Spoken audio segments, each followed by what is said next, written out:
Welcome back to Ammon Answers Podcast. I'm Aaron Welling. I'm sitting here with Ammon Bundy, candidate for governor.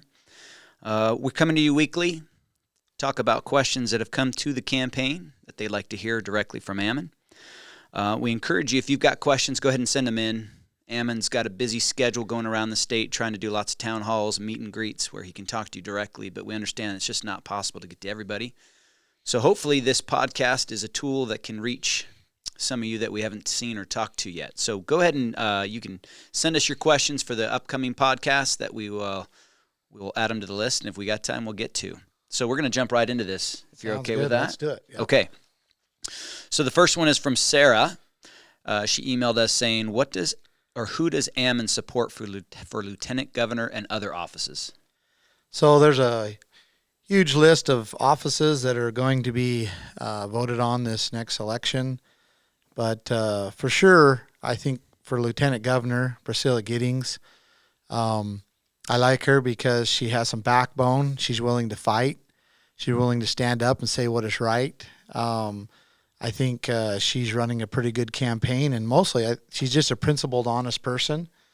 And I think that she has enough, support behind her to be able to beat Scott Bedke, which he's, in my opinion, one of the worst rhinos, establishment, good old boys in the state of Idaho. He's been Speaker of the House for a long time and has no qualms to lie in situations, to be able to, manipulate things and try to control people. And he's got to go, and I think Priscilla Giddings would be a good replacement for him. And I would, work with her, and I think it would be a good fit. For Attorney General, I would definitely say Raul Labrador. I know Raul. He's been to my house. He's, I think he's a good person in general. I also like, because there's going to be a lot of fights that the governor's going to have to take, and we're going to need a good attorney general. They're going to be, part of those fights are going to be legal fights, whether we're talking about abortion, whether we're talking about taking back our lands here in Idaho from the federal government. One asset that Raul offers is he's from a territory, Puerto Rico, and I think, they're reaching like 6 million people or so, and the federal government won't let them be a state. They want to keep them as a territory so that they can be under their control. And Raul understands this. He grew up in that situation. He knows the difference between a territory and a state. And he understands that states are supposed to be independent, that they're supposed to, be under the Constitution, not controlled by the federal government. And we've had these conversations, and I think he would make a great attorney general, especially fighting these battles. So besides that, there's many others that we could talk about, but I'll leave it at that. Well, that's a perfect segue. We've got two questions. They kind of correlate, so I'll read them both. First one is, how would you retrieve Idaho lands taken by the federal government? That was from Sherry. Good question. And then we have another one. Could you give more details on the topic of taking back control of the public lands? First, A lot of people argue with me that you want to sell the public lands for development, which I tell them is an exaggeration.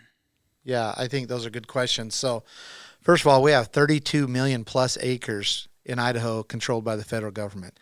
It's 63%, give or take 61 to 63% is controlled by the federal government, and about 72% of our subsurface mineral rights, which means basically Idahoans can't use it, we can't benefit from it, and it's causing three major things in Idaho. It's causing our affordable housing crisis to, our housing costs to be out of, just completely outrageous because of supply and demand. It's also causing us to build on our agricultural land, which is the number one industry in Idaho, at least agriculture is. And so now we're destroying our agricultural land. And then it's forcing everybody into the cities to be congested, and when cities become congested, you lose your conservative identity. I don't know why, but statistically it just shows that. So we will truly destroy Idaho if we don't take care and take back our land. So what does that look like? Because that I think is a good reason why that's important to you and why you're campaigning on that as a main thing. But how do you do it? Yeah, so great question, because the problems there We could see them if we don't take care of them, but how do you do it? And so it will be a battle. There will be a legal battle behind what I'm going to propose. But ultimately, if you were to say take a section of the federally controlled land, it's all broken up into the counties. There's sections, and lots all broken up. You can see it. Take a section of that land and go to the county recorders and say, hey, could you show me the title? And she will not be able to show you the title because there is no title, because it's unappropriated lands. I mean, it's never been appropriated to anybody. It's just, and that land constitutionally was supposed to be disposed of to the people. In fact, in Article 4.3 of the Constitution, it says, shall dispose. And so the federal government was supposed to dispose of it. Now, many legal theories, without going too much, and I'm going to wrap this up pretty quick, but there's many legal theories that state that statehood was the disposal, that the federal government disposed of it to the states, and then the states now have jurisdiction over it. And I believe that that is correct. And so what we will do, we will simply appropriate the land. The county and the state have authority to appropriate land, to title land, and we will do that. But now, to alleviate some of the concern for people, remember we're talking about 32 million acres. We'll take a large amount of this land and we will designate it for, hunting, hiking, fishing, what I call multiple use, for public access. And also, when I say multiple use, I'm talking about hunting, hiking, fishing, camping, all of that, but also grazing, logging, mining. Those have all worked together for, centuries. Most of your hunting roads are logging roads, and that's just an example. So they'll be designated and they won't be sold for private property. And then around the towns and the cities, to expand and to alleviate this housing crisis, we'll make that available for the people for disposal. And there'll be some legislation that needs to happen to make sure that it doesn't get disposed of to a large corporation or to a whole, to one single body, to make sure it's disposed of to the people and not to, Bill Gates and that kind of stuff. Well, and I don't think you're done with that point, but like the way we did it before, the federal government, it was homesteading, right? So there was a requirement. You had to first go claim it, but then you had to improve the land for a certain period of time before ownership was really transferred over. Yeah. But the whole point was that it was there and that it took someone that's actually going to commit to that land and actually provide and improve the community which it resides in. So do you envision a plan similar to that? Because like you said, we don't want the Bill Gates or the big corporations. So the best way maybe is to, how do you ensure that that doesn't happen to the so rules of disposal need to be outlined and legislated before. And there are, like you said, there's been many rules of disposal. Homesteading is just one of them. Desert Industry Act, there are many of them that basically the government was transferring private property into the hands of, or public property into the hands of the private. And I believe that not being able to sell it for like a 5-year period of time, having to improve upon it in some way. Those are all important things for disposal. And those will need to be, worked over and legislated to make sure that we don't cause a big problem. But taking a section, large section of our mountains, our trees, that type of stuff, keeping it public, and then making it so it's multiple use, and then around the cities and the towns and so forth, you make that available for private. And we're talking again about 32 million plus acres. Right. It's not a small thing. We're not the biggest government holding state of land. Yeah, we're the third. We're the third. You have Nevada, Utah, and then Idaho. Mm-hmm. Okay, 60% is a lot, no matter how you slice it. Yep. That leads us into the next question, which is kind of parallels it. This is from Lori. I would like to know if you have a plan on keeping the Forest Service wildland firefighters, if you plan on getting rid of all the federal land in the state. So this is kind of a question, either is or knows and cares for someone who fits in this employment category. I think it's safe to say that the risks of fire don't go away, right? It just, I'll let you tell us how that. Well, they do. A lot of the risks go away because you're using your forests. I mean, there's a bumper sticker that, the Eastern Oregon people use quite a bit. I see it in Idaho here that is graze it, log it, or watch it burn, because that's what happens. I mean, you can't leave your front yard without mowing the grass, or it grows up, gets dry, and dies, and then becomes a fire hazard. Well, our forests are the same thing. And that's why we have so many forest fires, because we're not using them. We're not taking care of them. We're not, and same with our, our hills and so forth around here. I mean, if you don't graze it, then it will burn. It's a resource, can be used for all different matters. Yeah. Sometimes it's burning, sometimes it's eating. In fact, as a little side note, when you're driving through Idaho and you see it looks like there's little lines all over the hills. Well, that's from when the sheep used to graze. Sheep and the cattle used to graze those hills. And so, yeah, but we're always going to need firefighters. Right. We don't want our forests to burn up, but the best way is to take care of them. But we're still going to have fires, and you're still going to need firefighters. But I guarantee they're not going to work for the federal government. They're going to work for most likely the county, and that's the way it needs to happen, because there's an extreme amount of waste. I mean, I can't even tell you. Every one of those firefighters that are firefighting for the federal government knows how much waste is involved in that. And so, yeah, we'll tighten it up, but there's going to need to be firefighters, but they're going to work for the state, or they're going to work for the county, however it's worked out. They're not going to work for the federal government. Yeah, because the federal government won't have control of those lands anymore. That's correct. What's really nice about that, too, is, I can see the concerns. We want to make people aware that, you're not – the needs are still there for employment for these types of things. Yep. But the cool thing is the decision making will be done locally too. So That's whether correct. we let it burn because it's good for the environment is not happening back east in some think tank. It's actually happening from someone who's in the forests, in the community. Yeah. And that's missing right now from the dialogue. And an individual might have a house or a farm or whatever in these forests, right?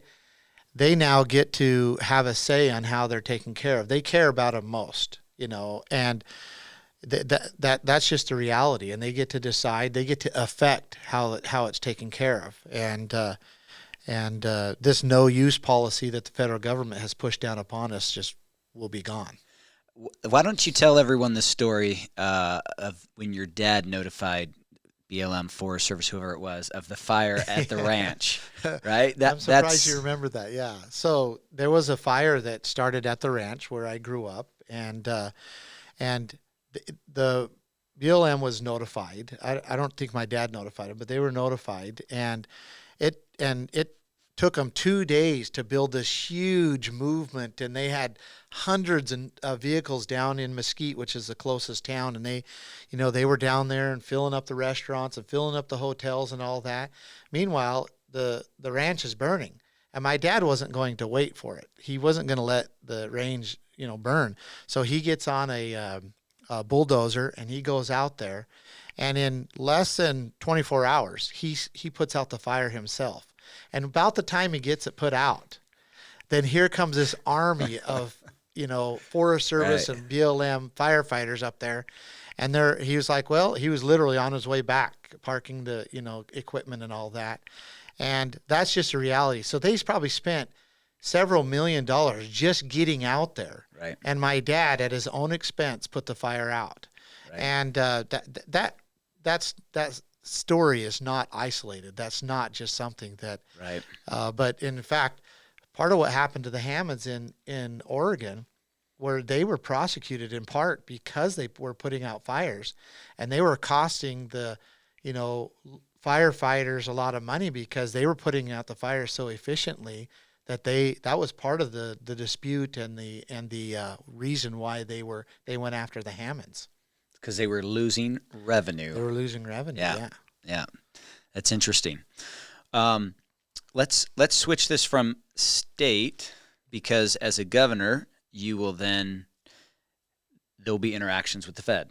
Yeah. Right? And so just in the last day or so, we've got this new thing from the White House. Our vaccines works against the Omicron, especially for people who get booster shots when they are eligible. If you're vaccinated, you could test positive, but if you get the COVID, your case will likely be asymptomatic or mild. We're intent on not letting Omicron disrupt work and school for the vaccinated. That's a little alarming right there. For the vaccinated. Yeah. You've done the right thing, and we will get through this. For the unvaccinated, you're looking at a winter of severe illness and death for yourselves, your families, and the hospitals you may soon overwhelm. And I mean, anyway, so is that a prediction or a threat? I mean, for the unvaccinated, you're looking at a winter of severe illness and death for yourselves, your families. What? I mean, who talks like that? This is coming from our administration in the White House. That's pretty crazy. It's alarming, for sure. But you're now going to be, you get elected. You're now Governor Bundy of the state of Idaho. You're going to now have to interact with this White House. Well, so one thing that I'll have to interact, I guess, in some way, obviously, but our founders made it very clear that the states are to check and balance the federal government, and a governor is supposed to do that. He is supposed to make sure that the people of the state are not being, and their rights are not being trampled on by the federal government. And that's something we haven't had for a long, long time, and why the federal government thinks they can do whatever they want to do. In fact, if you go back to September, this is when President Biden announced that employers of 100 and more employees have to force vaccinations on them. And he says things to me that are very concerning, just like he did in this message. He says the vast majority of Americans are doing the right thing, he says. That 25% can cause a lot of damage, and they are. That's what he's saying. Then he goes on, my message to the unvaccinated Americans is this. What more is there to wait for? We've been patient, but our patience is wearing thin, and your refusal has cost all of us. What he's doing very clearly is isolating a certain group of the people in this country. And that is a very dangerous thing. Political warfare is literally isolate, demonize, and then destroy. That's been the political warfare that's been taking place for thousands of years. And that's what they're playing here. They're looking to isolate. Yep. Then they'll demonize, or, they do that simultaneously. And what for? Well, let's look at examples. And, people don't like to compare. They don't like to go back to Nazi Germany because everybody seems to do it. But there's a great lesson there. And maybe if we don't want to use that when we're talking about isolating the Jews, well, let's talk about Stalin. He isolated the Ukrainians in the very same way. He created the small group of people, minority of people, and then he said how terrible they were to the rest of the people in the country. They demonized them. And then what did they do? Then they began to destroy them, restrict them, take their rights away. I mean, it became very devastating for that group of people. And if we're not careful, I believe that that's what they're doing. And it will take a governor, a state, to say, look, you are not going to do that here. You are not going to isolate the people. You're not going to demonize them. And you're not going to try to destroy them and their rights. And if we could do that on a state level, I think it can be done peacefully. Otherwise, people have to hunker down in their homes and in their little communities and just try to fight this massive federal government. It needs to happen at the state level, and the governor needs to be the one to push it and do it. That's his duty. And we see a good example of that in Florida, right? I guess just recently, and I haven't really paid attention to national news, but I heard something about, and I know that the Fed has been doing this for a long time. They're just dumping refugees of different types in different states and say, you got to deal with it. And my understanding, I heard that he's actually flying them to New Hampshire, I think is where he's sending them. But his standing on, I have a duty to the citizens of Florida, and we have needs that we have to pay for. People need these things, and we have budgets for that. We didn't account for these 100,000 people you just dumped on us. So we're seeing that. Are there any things that you're seeing that you're like, hey, this is working, or hey, this is a good idea, but it needs this type of twist? Well, so if we go back to federal funding, taking federal money, we look at like what Brad Little has done in Idaho. He's taken billions and billions of dollars of federal funding, and he's done that with strings attached. And strings like, well, we'll take immigrants in no matter what circumstance, as long as, if the federal government says it, we'll just do it. Or we will mandate, vaccinations, or we will mandate, masks in our school. These are all things that Governor Little agreed to in order to get federal money, billions of dollars of federal money.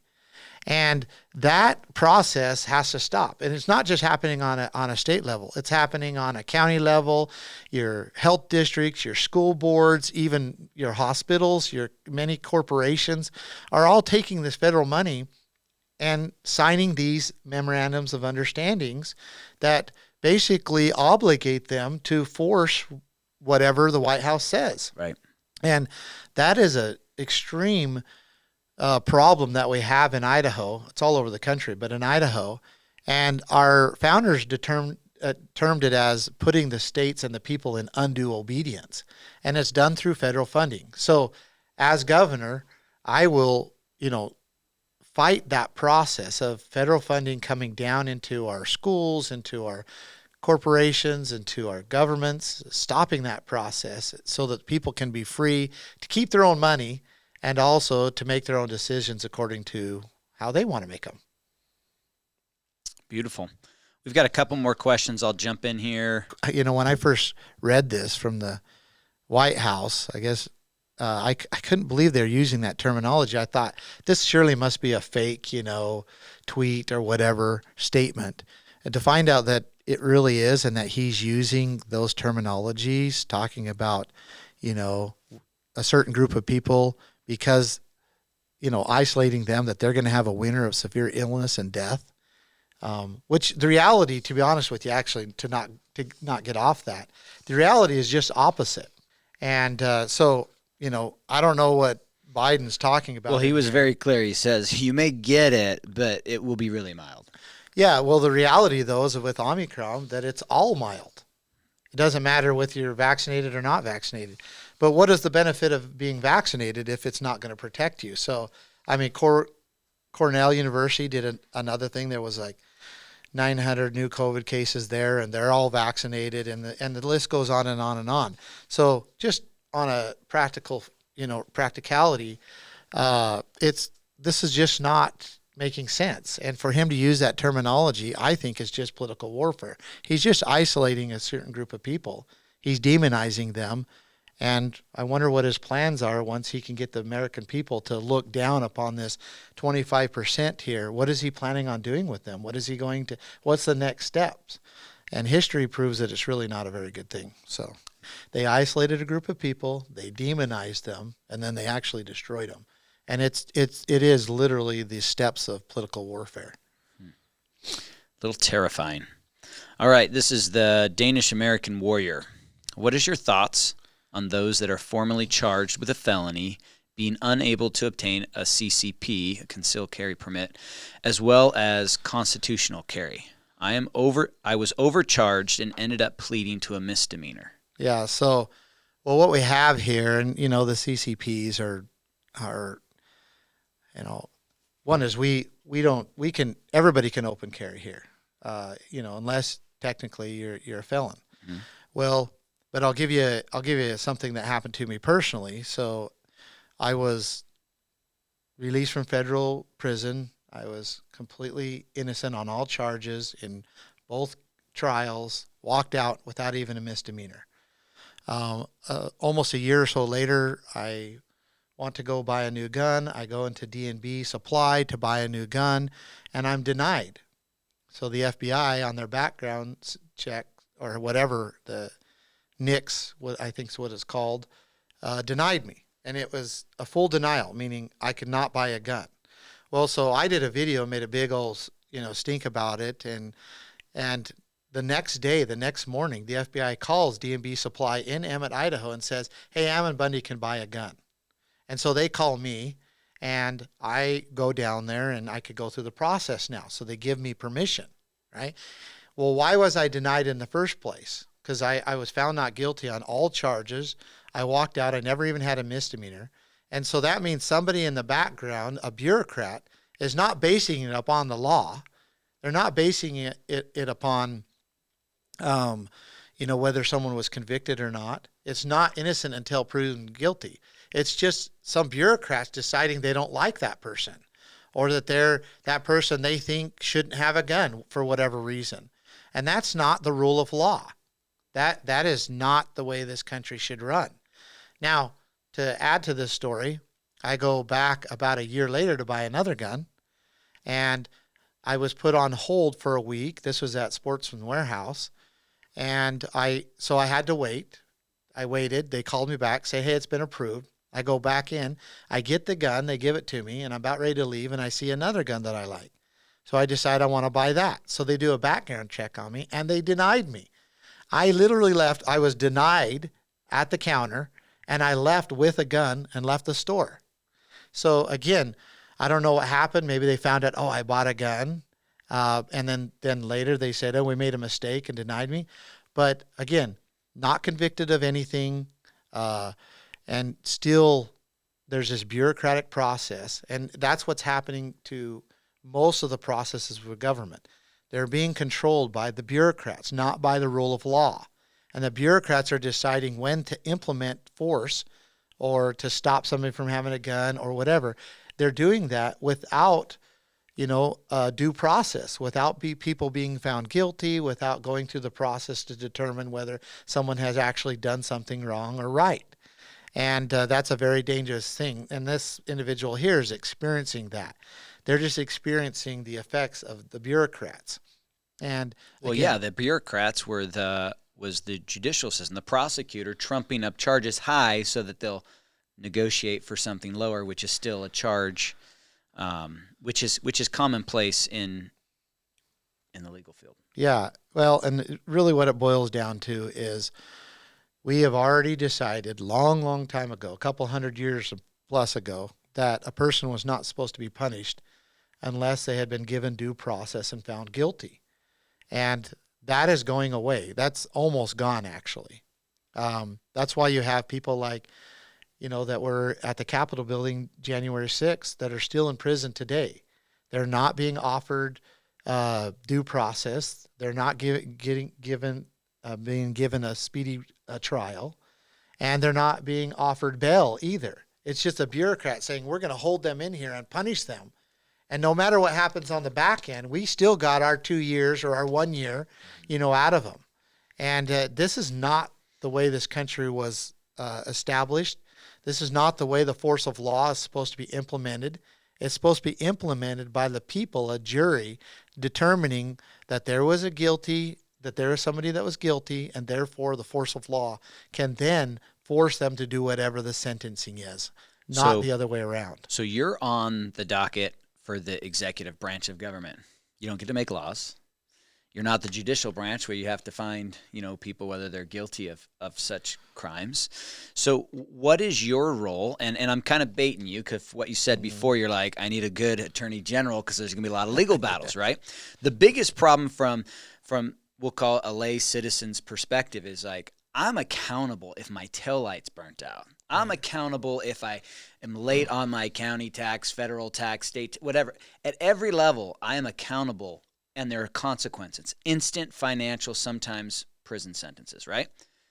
But we're not seeing that as the norm with anyone in government from all levels. Yeah. So as Bundy, Governor Bundy, what would you do in the state of Idaho to help guide that scene?